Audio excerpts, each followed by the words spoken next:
Hello everybody, and welcome to the third Lootbox Lyfe devlog. I definitely didn't take as long as last time to upload. It's a couple of days instead of 7 months, so that's a good sign of things to come. But today I'm going to talk about how I got Lootbox Lyfe into ESA, which is the European Speedrunners Association, and it's kind of like AGDQ, or GDQ in general, but in Europe. And normally it's set in Europe, but with this whole thing going on, it obviously can't happen at a venue, so it's going to be online fully, with streamers getting restreamed and stuff like that from the official stream, and Lootbox Lyfe is going to be there.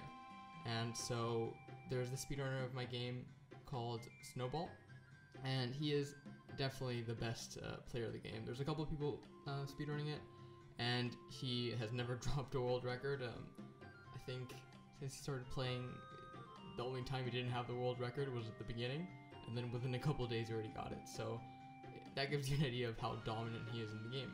And to be honest, his dominance is not surprising at all.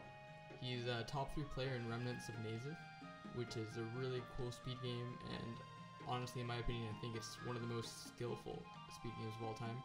And I think that definitely carries over onto Lootbox Lyfe, because if he's one of the best players in that, and it's super intense, super skillful, it's honestly just a really cool speed game overall. It's no surprise that he's so good at this game. And yeah, so he's going to be speedrunning that, and near the end of the video I'm going to be explaining a bit more of how that's going to work and how I'm going to announce when that's going to happen. But how did I get Lootbox Lyfe into ESA to begin with? I mean, you've got games like Sonic, Mario, Resident Evil. Lootbox Lyfe is definitely not as popular as those games, and it's still being treated as the same, which is absolutely amazing. And it's definitely not because it's popular. That's my point. But the main reason for why I think it managed to catch a speedrunning audience is because, firstly, I designed the game with speedrunners in mind. So everything I did, I considered speedrunners when adding them. So for example, the movement options, all the power-ups, the level design of the worlds and how they interconnect and all that kind of stuff. I wanted to make sure that it would be not only fun for casuals firstly, but also for speedrunners, so I didn't want to have anything tedious for no reason, even though maybe casuals might find it okay to tolerate, but I just didn't see a reason for that. So I kept that kind of stuff in mind all the time. And I also added different things like a speedrun mode, as you can see here. The gameplay right here actually is from the world record. So if you're seeing this guy play really fast, it's not me, it's the world record holder and the person who's going to do the ESA run. And that's why it's so skillful. And I think it gives you kind of an idea of what you get to see if you choose to tune in at 8:42 UK time. I don't know what it is in other time zones, but I can put a link in the description of where you can find the timetable. But it's April 9th in the evening for Europe. I'm assuming midday/morning for America. So if you're interested, follow the link in the description. You can see more stuff. And if you want to see when it goes live, you can follow me on Twitter, which I will put the tag right here in the description as well. If you follow me, I will announce when that's going to happen, and you can just click the link I tweet out and you will be able to see it. And yeah, and so as I was saying, I have got speedrun mode, and the guy playing this is Snowball, the really skilled speedrunner in general. And part of why I think these kind of people have taken my game, I mean, I hope it's because they like it, but I think the reason for why they like it is because it's not so straightforward as, like, for example, another generic platform indie game. It's got a bit more variety in terms of its power-ups. So, for example, it's got the slam move, which is very original. It's not in any game as far as I know, apart from mine. And I think the fact that I designed it so you can combine these power-ups, so for example, you can use the dash and the slam, which Snowball doesn't have in this part yet. Yeah, so I think specific interactions like that I kept in and designed made the movement really interesting. And I think also the fact that the ball is, so like Liam Capello, the main character, is very momentum based, also adds more flavor to it, and it's not as generic. So I think the combination of those factors made it stand out more as a speed game. And another thing I think is very important is the fact that I communicated with speedrunners and speedrun myself. I'm not very good at it, but I really enjoy watching it and playing some games. So for example, Nazith, the game I mentioned before, is probably one of my favorite speed games, and I think it does a really good job of incentivizing speedrunners to play them that way, because it got leaderboards, stuff like that. So I think that really helped me in understanding what would be cool to have in a game like this for speedrunners, and the fact that I talked to them also probably helped. So one of the things that I think helped the most was discussing bugs.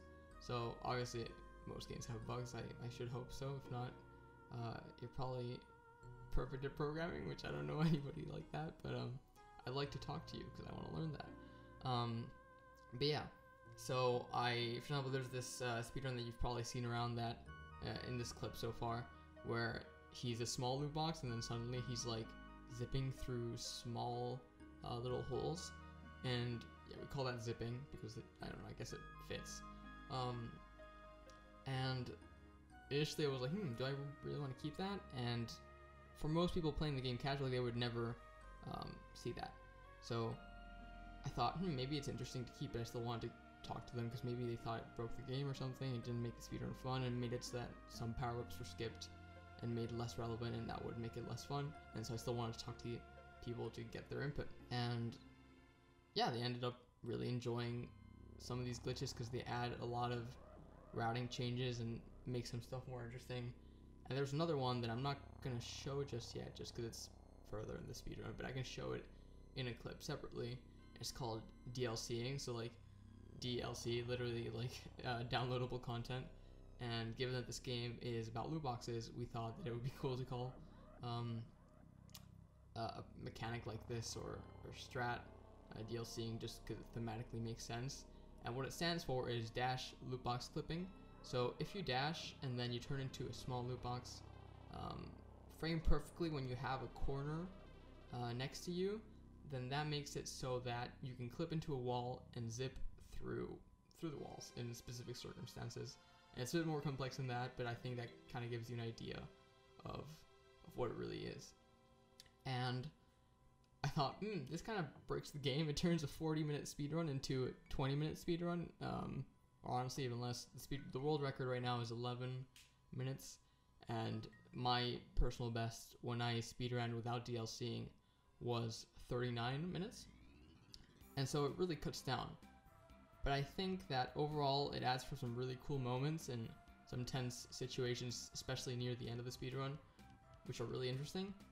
And so I guess as a community we decided to keep it in. And I think many people who maybe don't talk to the speedrun community as much would probably just remove it because it's game breaking, you know, but most casual players, it's so hard to pull off that it really wouldn't happen normally.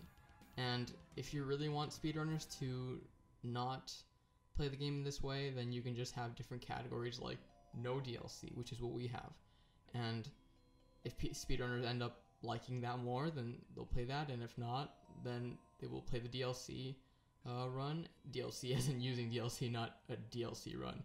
Yeah, I guess they get to choose. So I think that kind of communication for speedruns is very important and yields better results because you'll get more people that like your game and get what they want out of it.